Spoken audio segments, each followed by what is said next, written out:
This is Past Perfect. Conversations on vintage living in a modern world. In high school, I took German as my language so I could read the instructions on the clock. Today's guest is vintage and retro polymath Kyle Supley.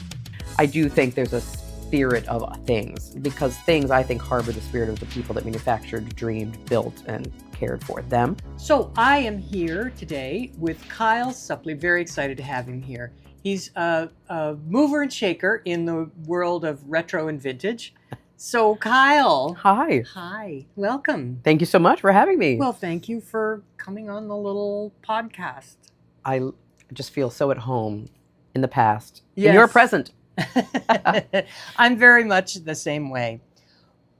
I want to talk to you today about a number of subjects. I want to talk to you about your career and what you do in retro and vintage, but I also want to talk to you about what it is about retro and vintage that really gets you going and why you think that is. Oof. All right. So tell me a little bit about Kyle Supley's Out There. Well,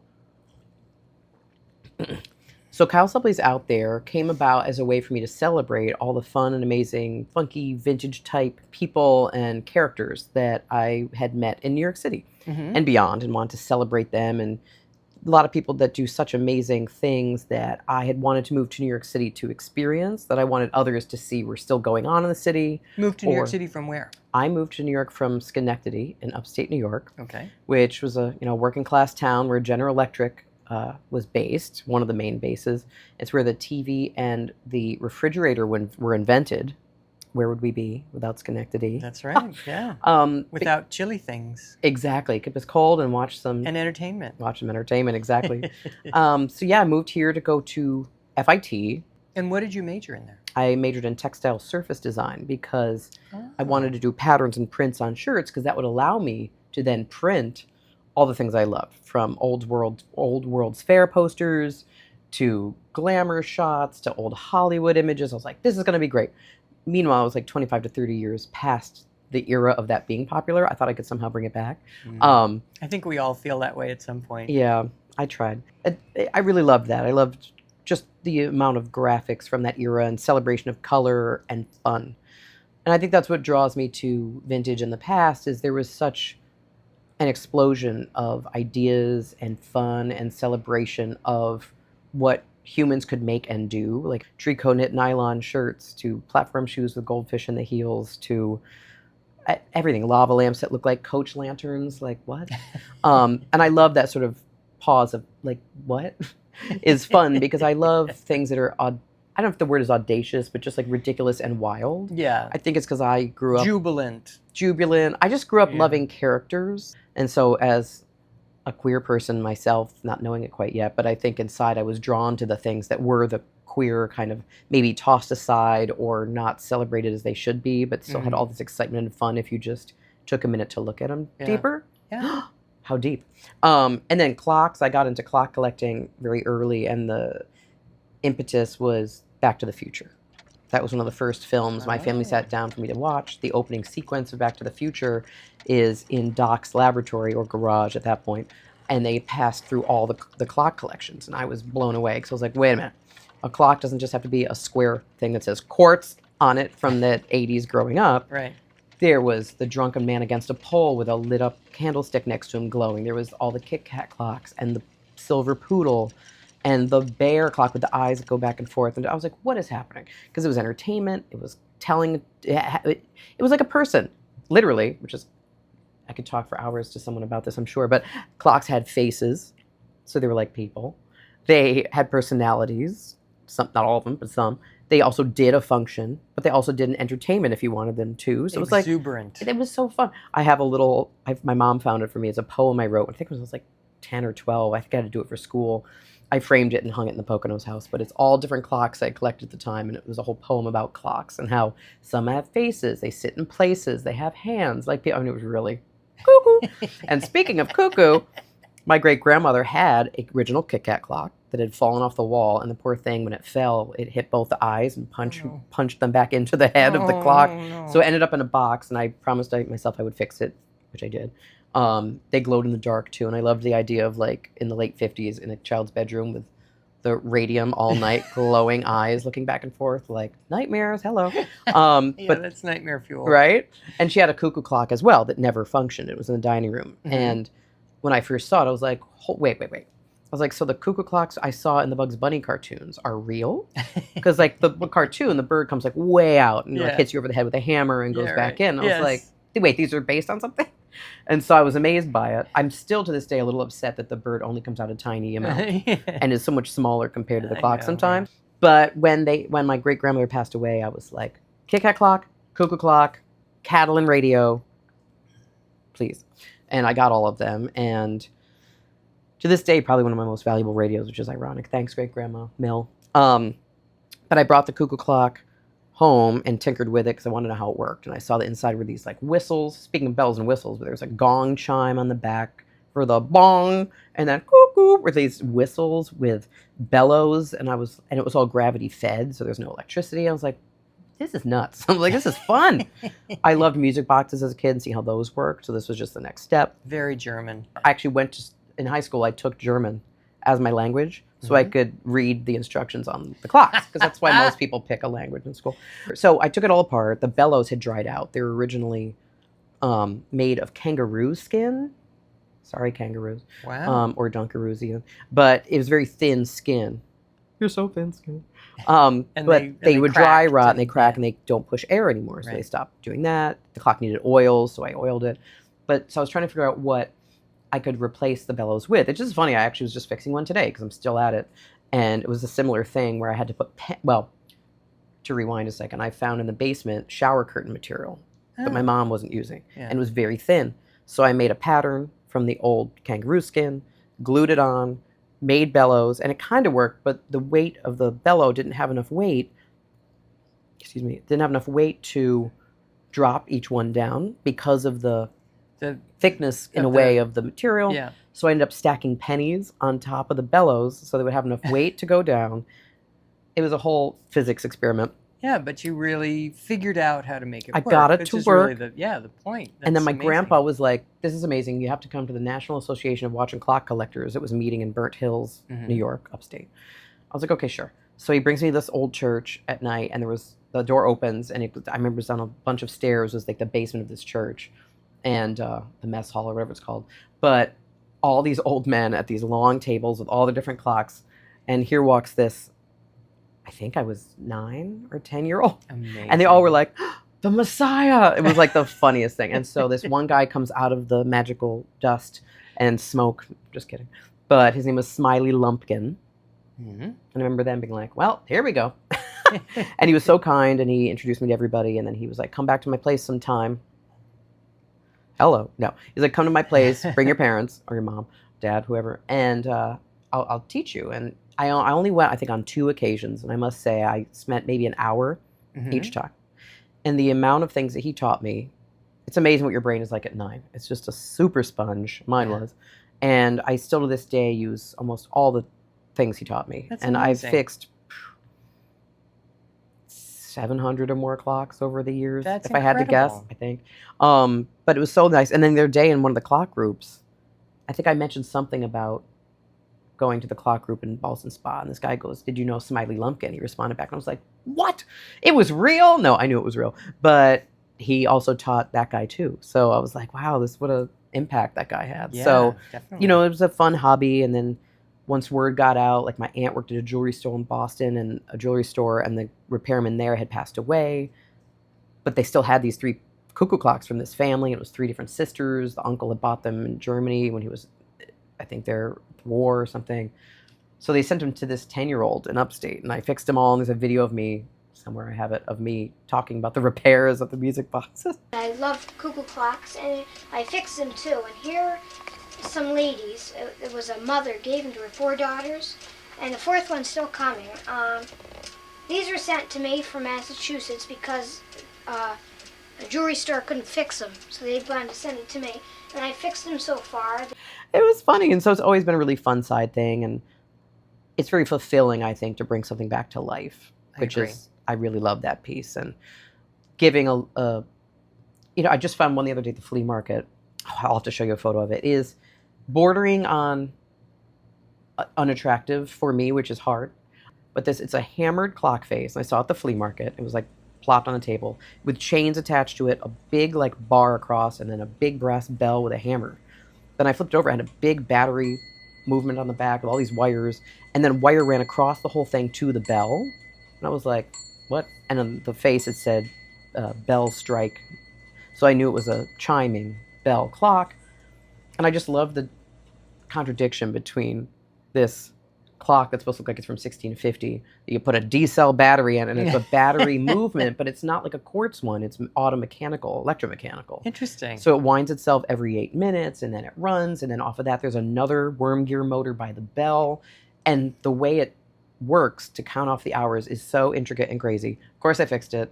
Of course it's hanging in the bathroom now. It's not my style, but I love it because I also love the mechanics of these things, which makes it hard to make a refined look. So you have so many clocks. Yes. Is it like the alarms that go off in Doc's house, in your house?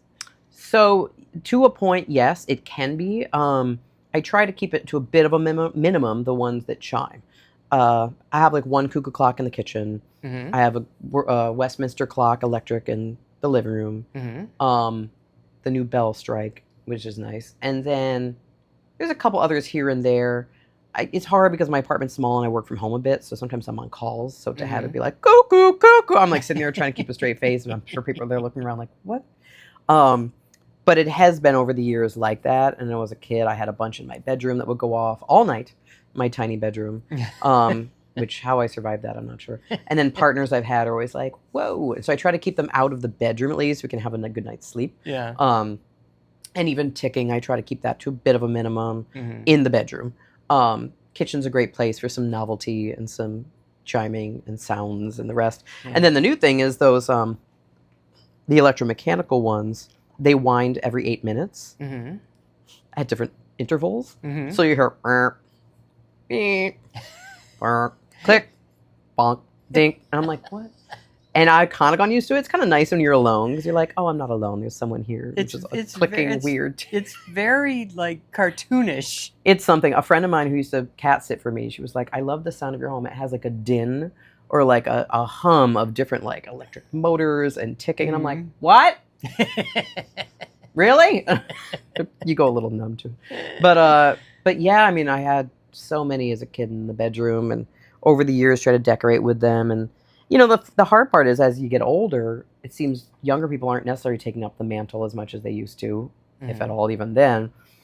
So more and more clocks tend to be brought to me, or I get cheap, or they're like not as interesting to some people. So it becomes very hard because I'm like, I can't say no. I mean, I should say no. I try to say no, but I can't just see them just dumped. Or like the new thing that's happening is a lot of people love the Starburst clocks, which is lovely. I love them. I'm so glad they're so popular. But a lot of people, which I understand the reason behind it, but people will yank out the old movements and put in a new quartz battery movement, which yes, they're accurate. That is nice for a clock. But the original hands don't always fit on those movements. You have to adjust and fix the hands to, it's not the end of the world, but the purist in me, and I guess also the mechanical marvelist in me, likes to kind of keep the original movements with the original clock if we can, because there's a lot of life.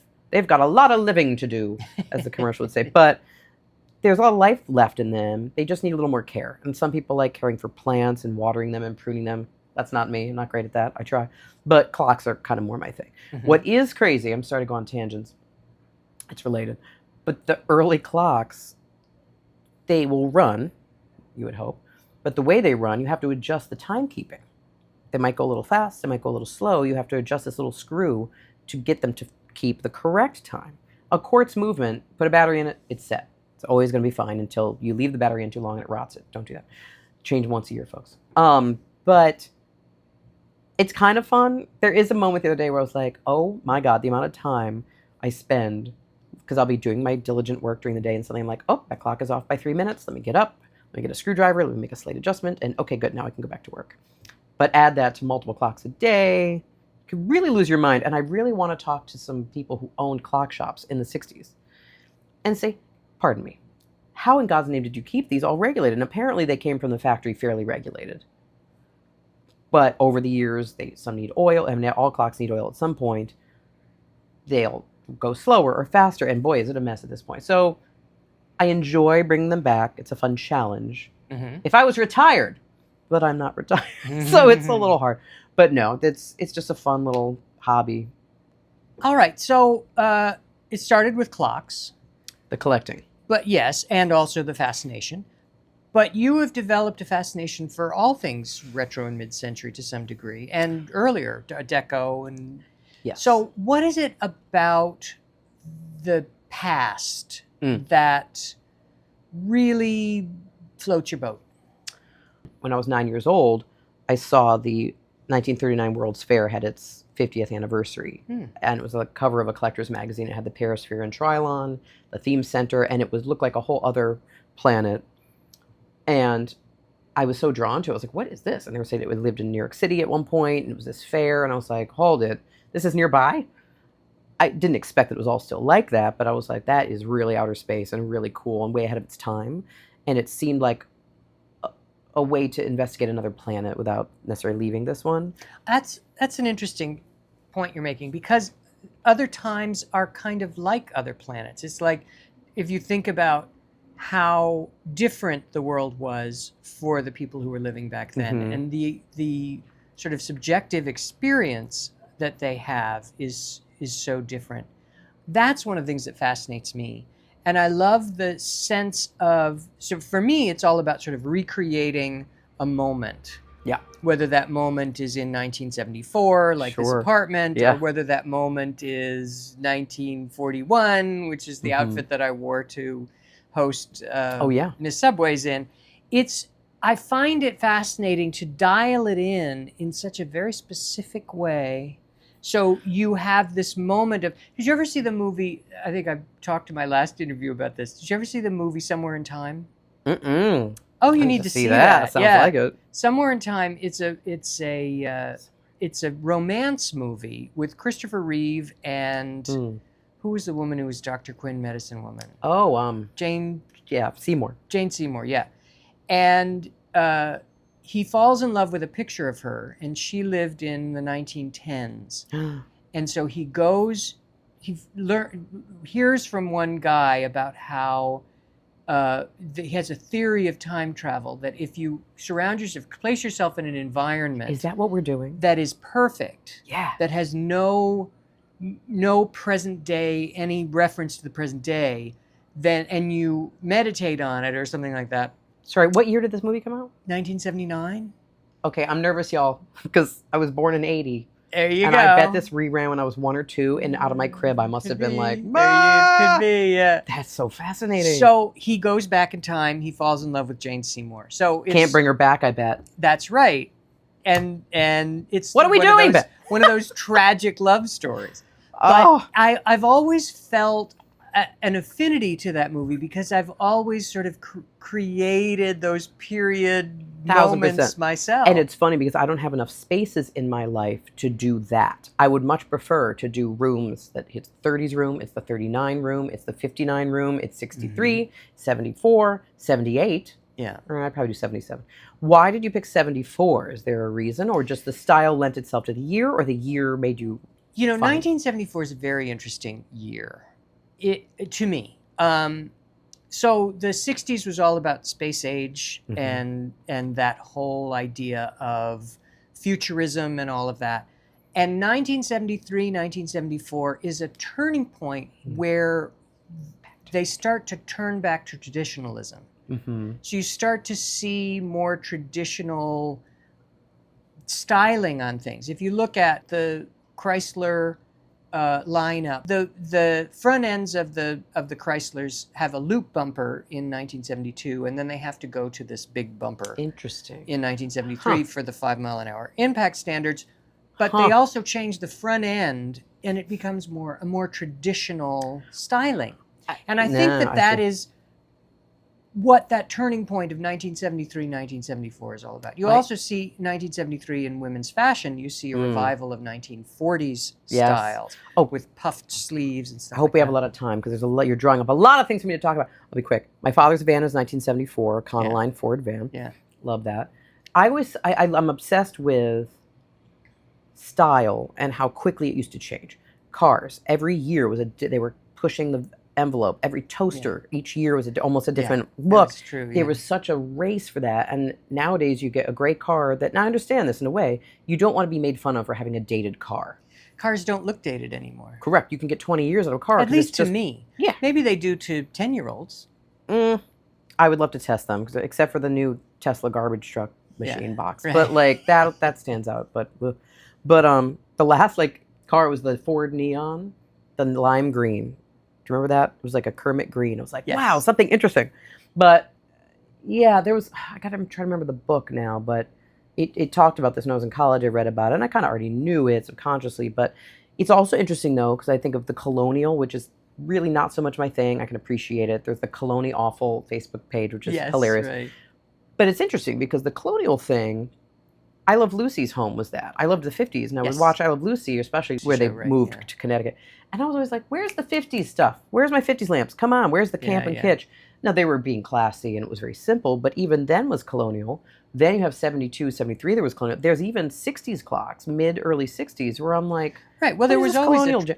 It's always that trend. There was always a traditional option. Yeah. Yeah. And I do find it fascinating where I try to showcase all these fun items, but it's difficult when you've got like a lava lamp and people want to show that in like a 50s living room. It's like, no, lava lamps came about in 65, 66. Yeah. I mean, who's really checking? But I am such a crazy purist, and there's probably only 7 of us that give a crud like this. I don't think so. I think that I'm banking on an audience that understands what we're talking about. Let's talk more, because there's some people that I often say, oh, points for trying, because it's cute. They're trying to do the vintage thing, but those who don't delve really deeply, and no shame to that. But if you look at just the surface, you're like, okay, star clock, puffy pink thing, throw a poodle in, 50s. I mean, yes, generally.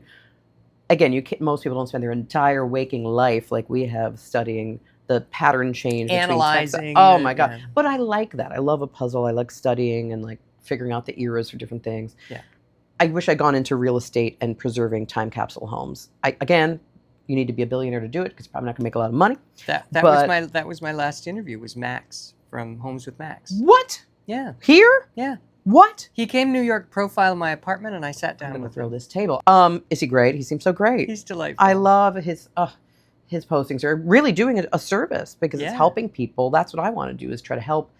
But not only that, I want to take it to the next level where, okay, he's showing the home. You and I come in and say, okay, how do we preserve it financially without breaking the bank? Updating it for you to live in, but what could we save and keep? Yeah, no. One of the things Max said to me was there are no happy endings for the homes that I profile. None? No, I think that there are probably some, but that was sort of his assumption. There's some about that it. are my hope. This is what I tell myself. There's some of these homes with Max that he posts that are so perfect, so vintage, that I'm like, the amount of money it would cost to gut it all, I'm hoping that turns people away. And so then the right people, although unfortunately it seems like people that have the interest in time to care about vintage things are often not your people who own banks and financial institutions that would have the money to do it. They're focused on different things. Yeah. So if any of those people are out there and would like to help preserve those things and have a fun story while you're having your cocktails, you can preserve the interior of these beautiful homes. Well, I always think it's nice when someone like House Down South, you know them? I don't know that on Instagram. Yeah. They have bought a 60s home and they have preserved it and maintained it. Interesting. And then there's South Philly time capsules, which is amazing. Yeah. Usually apartments are smaller, but like it's city, but not. And then that era of like who had the money to renovate at that time. I love that stuff too. Yes. Like antiquing. If you can get antiques from the local area, you could always kind of tell. Like upstate was interesting because it was the money would kind of make its way up to Saratoga and Albany. And so there was some good, modern, fancier items there. Some in the Midwest, you'd be surprised. Some of the homes, like they would build these huge industrial, or people that worked in industry that could build these beautiful homes. You're like, whoa, it's in the outside of Sandusky or whatever. It's I like, know, yeah. You know? My grandparents' house was a huge influence on me growing up as a child. And they had a house that had been built in the 50s as a home for an adult couple whose children had left. And so it was all about entertaining. It had a terracotta patio and a kidney-shaped pool. And vaulted ceilings. Oh, that's great. No, it's amazing. I think to go back to about like what we find interesting in the past too, I think if you point it out to people and educate them, it is noticeable. So we were in Provincetown. We stayed at a hotel. Happened to be an affordable hotel. I just needed a place to stay for a couple nights. We went, and I'd always kind of liked this place because I didn't really put my thumb on it right away, but I realized it had mid-century modern styling in a way. In the window were these ball lights that hung, very simple. There was no big neon sign that sure it had at one point. So we stayed in it, and in the back was this amazing pool, heated, very nice. They had Lovely. a cabana bar, and I was like, this is great. And then we went in like the check-in area, and I wandered over. There was a Malm fireplace, a white one, which I don't know if it was original or not, but it would have been there. Place was amazing. And turns out I also love the research end of it and solving a puzzle, but I Googled and figured out it was a Holiday Inn. Oh, yeah. Of course, which would have had the most amazing neon sign ever. Yes. But it was nice that they kind of kept that look. But of course, trends are tricky. You need to compete against the others, and it's a race to, I wouldn't say race to the bottom, but the mundane kind of often wins out for people who don't want to do anything to rock the boat. It's the race to the familiar. That's a good way to put it, yes. Yeah.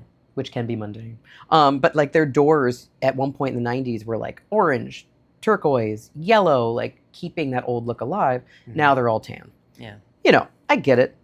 At least the bones are there to be able to work with, though. Mm-hmm. And that's the hope, is if we can preserve these places. The hard part is the interiors, because some of them are built so perfectly. Last night on Marketplace, I sent it to you, I think. Maybe you didn't see it yet. But this perfect kitchen.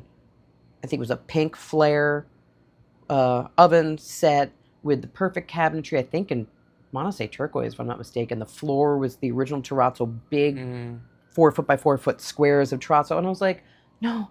And the seller was this like 23-year-old girl who I'm sure just got married and was like, I hate it. Get it all out. At least she's listing it to sell, which, yes, thank you for not dumping it. And I can't expect everyone to want to preserve it. But if there's that much to redo, give it to somebody who cares. But I guess we're covering that there's not enough people who do. Yeah, I don't know. Yeah, Or they it's just need the interesting. education. I think there is a they say that there's a niche for everyone. And I know that there are influencers on Instagram that have huge followings that, do this sort of thing. So send them my way. Yeah. All we need is tons of money. Tim Cook, hi, Tim. To restore these places and get more people to care. I do think it's interesting, because who was telling me this the other day? I was talking to a fellow collector that I bought a lamp from. Seller, collector. But I was saying, I don't know if young people seem to be as interested. He's like, no, there are people. He's like, it's the 1% that can buy these vintage homes are realizing that the IKEA furniture is not going to cut it in their vintage homes. So they are starting to realize it. I just think there's so much to know about, learn about, and people are often daunted thinking it's going to be too hard to get and the prices are first dibs prices, which no knock to first dibs, but often what happens is people list these insane prices hoping to maybe get it by one person who has the money and is in love with the item. So they'll make it rich, and they don't have to part with their item unless they hit this threshold. I understand that thinking in a way, but what that does, it inflates the market. People then think everything is worth $3,000 because they saw it on first dibs. It's like, yeah, but it's not selling at that. But then it makes it so nothing ends up selling. Everything just sits because the prices are too high. So this guy was pretty smart. He lowers his prices so he can move stuff to get people to have it, so he can buy more things, open space. there are always people that do that. Yes, but it seems like it's a new trend I'm finding where prices on eBay over the last 12, 15 years have gone really crazy. Lava lamps is a good example. Yeah. You used to be able to get them for $60 to $150, if even that high. Certain models, of course, more. But now you get a 1998 lava lamp with a dent in it from a college dorm. They're like $140, $200. It's like, no, but they Googled lava lamp and people are like, wow, these are super collectible. It's like, okay. So something happens in the market there where it's not as much fun. I think pre-internet was amazing because people didn't know. You also didn't get to research all the fun facts behind the things too. So, well, I think it's much. interesting. I think part of the way that you can still have that sort of experience is by being persistent, tenacious about it. I mean, did you see my Instagram reel about the fabric from On a Clear Day? I don't think I did. Oh, yeah. Send it to me, please. Have you ever seen Barbara Streisand's On a Clear Day? On a clear day. Right. The bedroom in her apartment has all those floral prints. Yes, go on. Yeah, and so I found one of those floral Oh, prints. that's right. The How one did you that they know? made her dress I out did of. see that. How did you know it was the one you recognized? I had seen that fabric before on eBay, and I had looked for, that looks like that fabric. And then I looked for the fabric in the movie, and I looked at it, and I looked at the cut of fabric on eBay, and I looked at it, and I said, that's that rose right there. Yes, that's the fabric. And so then it came up again in a 14-yard cut for $30. Oh my God. So sometimes you can find You a have to deal. it's true, and thank God for us being tenacious. But I understand that most people working and raising kids and restoring don't have the time to sit and look. So maybe there's something for us tenacious people to help whittle it down for other people, a service where it's like you're looking for this. But again, you don't know you need it till you see it sometimes. Funny story, years ago, I went to Odd's Costume Shop blowout sale, and they were getting rid of all of their costume shop in Midtown. Mm-hmm. Unbelievable. But I grabbed all the vintage ties and platform shoes I could. And one of the ties was this silk tan 50s pattern tie with triangles with like little shooting star things. Pretty basic, but very 50s. And one night I was at my old apartment in Queens with my roommate, and we had smoked a little non-cigarettes, shall we say, which is not really my thing, but I was very hyper-focused on the details of In Living Color. And one of the sketches they showed was in black and white. One of the actors comes in, and it was a 50s remake and of a sketch that was trying to be like I Love Lucy. But he comes in, and there's this tie, and it's the same triangles and tie. And I look, and I go, oh my God, that's the same tie I just got the other day. And I went, hold it, wait, pause it. And he paused it. Went and I grabbed the tie, and there's a photo somewhere of me holding it next to the TV screen. It's the exact tie because So the all of the alignment little- of the yeah. pattern was Right, exactly so they rented the alignment. it from the. They rented it from Odd's Costume That's Shop because really the show good. was shot in New York. But I was just like, how cool. I get off on these weird little nerdy things. Like I know, this. I do too. It's funny that you mentioned that because I was a magnet for that kind of stuff a while ago. It wasn't the actual item, but it was the same item, a different version of the same item. So I have the tennis dress that Mary wore in the Mary Tyler Moore show when she was being friends with this new person who turned out to be anti-Semitic. I have the bathing suit Carol Brady wore Get out of in town. Hawaii. And I have a belt that Mary wore in a later episode of the Mary Tyler Moore show. So I find that this is why we need the museum or something. maybe it's just that I notice it. Maybe everyone encounters things like this, but they don't notice it. Right. Well, there's some magic there. And I think there's a connection to the past that makes us feel, I don't want to say timeless. I'm not thinking that way to be like, I'm timeless, look at me, no. But there's something cool to connect to the past. It makes you feel like we're alive, we're here, we remember this thing, we're celebrating it. There's a tie through that makes it feel there's a reason for things, I guess. I have a pair of Elton John, well, I don't think they're Elton Johns, there's a chance, but these platform shoes I got on eBay many years ago, and they were like pearl and blue, and then I saw the photo of him with his spread out of all the platform shoes, and I was like, there they are. That's wonderful. And that was kind of a fun thing. And then it's also fun seeing in old movies items and lamps that I've collected or know exist. It's semi-hard because movies try to not rock the boat too much with their styling. You rarely see like a moth lamp with the spinning woman. They were a little too out there for a movie to put in. They wanted want to pull standard focus. Yeah, right, pull focus, exactly. I think I had the clock that Jane Fonda receives as a gift in Barefoot in the Park for a while.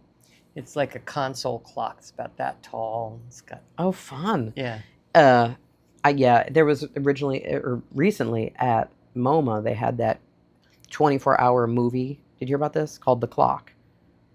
Unbelievable. No, I don't know it. Oh my God. You had to set up a time to go, and they only like air it every 10 years or something, or run it. But I still don't know how they did it apparently they did it literally by hand, but they went through every movie that had a clock in any scene.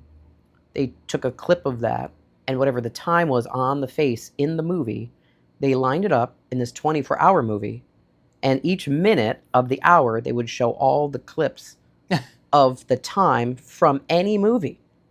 24 hours, folks. And then think how many minutes that is. And within the minutes, there was like 4 or 5 clocks, if not more, for each one. It was unbelievable. When did they make this? How long ago? I think it was made maybe early 2000s, mid 2000s. That's incredible. Wouldn't you like the time, get it, to do that And to know, I mean, I thought, okay, AI say find all clocks, and maybe nowadays they've scanned every movie so it could instantly, but it was unbelievable. I can Really think of one right off the top of my head. It's the scene Back to the in Future? Now Voyager. Oh. Where she sure it's comes in home from the party and they make a point of it. They use it to show the passage of time in the scene. And they show a clock and then they pan down to her in a different position with her coat off. So yeah. There's an Art Deco, well, it wasn't really called Art Deco then, but a modern film, black and white, with this amazing Deco grandfather clock at the top of the stairs. You know what I'm talking about? And it had like a neon kind of light, or fluorescent light that kind of curves around it. That is unbelievable. One of my favorite ones. I think I was in there too. And of course, Back to the Future, 10:04 p.m. in the clock tower. Yeah, right. 1.21 gigawatts. But yeah, there's just the eras, and celebrating them is so important. I think in a world today where anything can kind of go, which is nice, but it's sometimes fun, like you've done here, to really zone in and pick a specific era. That's my thing. That's what fascinates me. It's fun. Yeah. So tell me about your house. So my house, yes, I've been restoring a home that kind of, I wouldn't say fell into my lap, but the cards all did line up in the craziest of ways, where I was just trying to find a very affordable, because I didn't have a lot of money, to get a place I could showcase my antiques and have as a getaway from the city. So I brought my Target on Zillow to about 2 hours, and I night after night would hit refresh and go through and look and click and click. I became very tenacious about searching and finding. But I did find a listing in the Poconos, and it was in a gated community. And I was like, is it a retirement thing? I don't know what this is. But I ended up looking at it, and it had some 60s styling to it. It looked like a little Asian tea house kind of. It had a little cupola on the roof and kind of cool angles to it. And I was like, this is kind of cool. So it said it was 1970. I ended up getting the place for quite a deal. There was a terrible little pellet stove inside, but it was sitting on a cool platform with a circular stone, very 60s base. And the ceiling was a red canister that would have been where the flue went up through. And it was red. It was like that fire engine-y 60s color. And I was like, you know what? I bet it had one of those Apollo-type fireplaces at one point. And so I said, if I can get this for the deal I want, I will try to find one of those fireplaces. So I got the deal. And I went on Etsy and I found one in red, and it was in Maine. And this girl said she would deliver it to Pennsylvania. And I was like, okay. It was not cheap, but it was new old stock. And I was like, let's do it.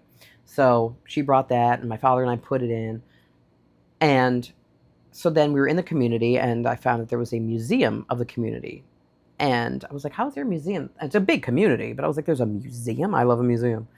So I was like, what? So I called the phone number for the museum. This older man answered, and he's like, come visit. So I visited the museum. He was very kind. In it, he had the original catalogs from the 60s with this avocado green 1966 catalog with a cutout and very mid-century modern design on the cover. And I was like, what? And I opened it up and had all these illustrations of the different homes. And on the first page, there's my tea house looking house. And I'm like, what? It was called the Woman's Day Model Home, designed for the working woman on vacation. So it had all the time-saving requirements that a home should have for the future, for the housewife of today. And I was like, oh my God, what? And so I was like, oh, that's so neat. And then there was a Field and Stream home. There was a Parents Magazine home for the family. And I was like, look at how they're connected to all these magazines. How cool. It was very 60s styled, and the drawings were great. I turned the next page, and there is my fireplace in black and white, or the same shape. And I said, oh, look, see, these were in the community. I guessed properly. Then I showed my contractor the photo. I took a photo of it on my phone, showed him. He goes, well, that's your house. And I'm like, what? He goes, look at the platform. There's your stone platform with the circle. And I'm like, and behind it is a wood paneled wall that had a very particular graining to it. And so I went home, and that wall is still in place. A lot of it had been destroyed, the walls, but this was still there. And I set my camera up just so to line it up with the thing, with the fireplace in place, and lo and behold, it was the exact same wall, same patterning. I was like, oh my God, this is my home. 1966 catalog. And I was like, wait, it said 70. But here it is. And I was like, dun, dun, dun. And so on the table was a little angle of a photo of a Cosmopolitan magazine, and underneath it, you could barely make out that it was a Time magazine. So this was like the pinnacle of the crazy mysteries for me. But not each night, but for hours, a couple nights, I was looking and going through every Cosmo issue from 65, 66, 67. And I found the Time magazine finally with Pope Paul from September of 65, which led me to then look at Cosmo, September 65. There they were. that would make sense because they styled it, bought them, styled it, photographed it, printed the catalog. By 66, you had the new catalog. So then I was like, the home had to have been built in late 64, maybe early 65, but to be done in time. I since found on the roof a little printing that said like 1963 for the flashing. So that led me to believe it might have fallen at 64, which is ironic because I do the tours of the 64 World's Fair. And so here this house might be, probably is, from 64. The community began in 63. Turns out the house is the show house in Model Village, it was called, where all the model homes existed in this cute little cul-de-sac type space. There's actually one for sale right now, which is one of the other model homes. It's fairly untouched and it's pretty affordable. So anybody out there is interested, it's very cute. Which one is it? It's called, what is it called? It's called Rustic Lodge. Oh. It's not really that rustic, Okay. but it's cute. You'll have to see it. It's definitely got some mid-century lines to it. But so then one day I was walking around the city and I was like, well, wait a minute. If it's a Woman's Day home, I bet they did a feature in Woman's Day magazine. That would make sense. So I went to the library and I asked it, hey, do you have Woman's Day magazine? They said, yes. It's actually one of the few we have digitized. And I was like, can we search real quick by key terms? And they were about to close and she's like, sure. So she's very kind. This woman brought me over. And so I was like, type in the community name we put in and then the years. And up comes a link. We click on it. And there in Woman's Day magazine, June of 66, they finally got the feature in Woman's Day. And there's my place with the exact same fireplace that I had bought randomly on Etsy. I knew it was red, but I didn't know what design and style. It was the exact same model of the majestic Firehood company. That's meant to be. I shivered. In the article, it showed on the walls they decorated the place. The avocado green was still there, which I'm bringing back to the kitchen now. On the wall was a photograph of what? A vintage clock collection. Hello? Meant what? to be. Crazy. And so it really has been very magical and very special. And I'm very thankful. I do think there's a spirit of things, because things, I think, harbor the spirit of the people that manufactured, dreamed, built, and cared for them. But I think my preservation of all those things all these years, finally was like, here, have fun, kid. Yeah. And so I've been restoring it back, and it's been very fun and daunting, but it feels great. And I wish I could do it every day and just go to people's places and do that. Yeah. And help them restore if they cared to, based on all the knowledge you and I have spent our lives doing, so they don't have to spend all the time to know which style goes with which thing. I do think designers, as they run, I shouldn't say run out of ideas, but as many things have been done, I hope there's going to be more of an interest in people looking back to be like, whoa, who are those nerdy resource people that have spent their entire lives doing this? Let's call them. Yeah, there you go. So, what's coming up for you? What's new? What's next? What's new? What's next? Well, I'm working towards, kind of new, but I'm going to try to stick with it, making it a bit of an umbrella for who I am and what I do, because a lot of people often introduce me to people and say, oh my God, it's Kyle Supley, you have to meet him. Take a breath and they go, he's a comedian, he's a historian, he fixes clocks, he sells something in architecture by day, and he's a stylist, and then people go, whoa, because people need to hear things such as nurse. Right. You know, nothing against nurses, we need them. But, you know, if you're too multifaceted, they go, whoa, okay, let's get a cocktail over in this direction. I mean, people are fascinated, but they don't know what to do with it. So I'm trying to come up with a title, and I think I'm going to go with Sir Supley. Okay. I'm not officially a sir. I'm sorry, Elton. But years ago when I was teaching art for a while, it's weird. I made this stencil, and it was Sir Supley with a little 50s star after it. Mm-hmm. I don't know why. I think the kids called me that. And so I kind of liked it, and I feel like it kind of has enough vintage flair. What I'm hoping it'll do is kind of be an umbrella where it's like, okay, Sir Supley presents. Sir Supley presents what? Vintage vinyl DJing, one thing. Kyle Supley's Out There, my show on Ovation and Apple TV. Okay, great. Restoration services, perhaps. Styling. And then entertainment, like I do my Belton John tribute show where I sing. Mm-hmm. And then maybe have my one-man show storytelling thing that I'm trying to work on putting together, just to kind of entertain folks with this whole crazy story of my life, of things like finding the house that the history found me about the World's Fair. So it's just like stories like that I want to tell in my one-man show. Yeah. Will people come? Will they care? I hope so. Enough martinis, who wouldn't? So that's upcoming. Continuing working on the house. And it sounds like I'll be doing a performance with the Bowery Boys again Oh, great. at City Winery. It might have a lamp theme. Stay tuned. But very excited to have a reason to kind of put together my stories and images. And I think it all helps build towards whatever my big collective Very one-man fun. showcase might be. Stay tuned. So we'll have to come down and do a little profile of your home down in the Poconos. Yes, I would love that. Okay. And at the Bowery Boys first show, I talked about the home. In the audience was a guy who worked at Women's Day for 20 years, came to find me after and said there's one woman left working at Women's Day, how ironic. And he pitched the story to her, and they want to do a side-by-side of the original Oh, that's amazing. to what's restored. I don't know how many readers there still are, but check out your Women's Day magazine, folks. That's and amazing. I got to get moving because I want the hard copy print of that. Yeah, How fun would that be? But yeah, there's all these little Kismet things. So keep it coming, Kismet. That's great. I would love that. Please visit. Yeah, no, we'll do it. So, Kyle, thank you so much. This has been so much fun. Thank you so much. I love it.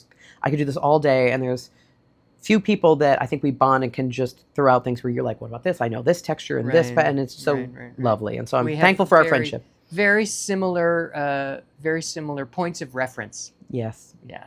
Thank you. Thank you. So we'll see you again next time. Thanks for joining us. Bye. This has been Past Perfect. Come by patreon.com/Brini Maxwell for a bonus video of Kyle repairing my vintage General Time clock radio. Join us next time when my guest will be 70s style icon and Instagram sensation, I Am Waffle.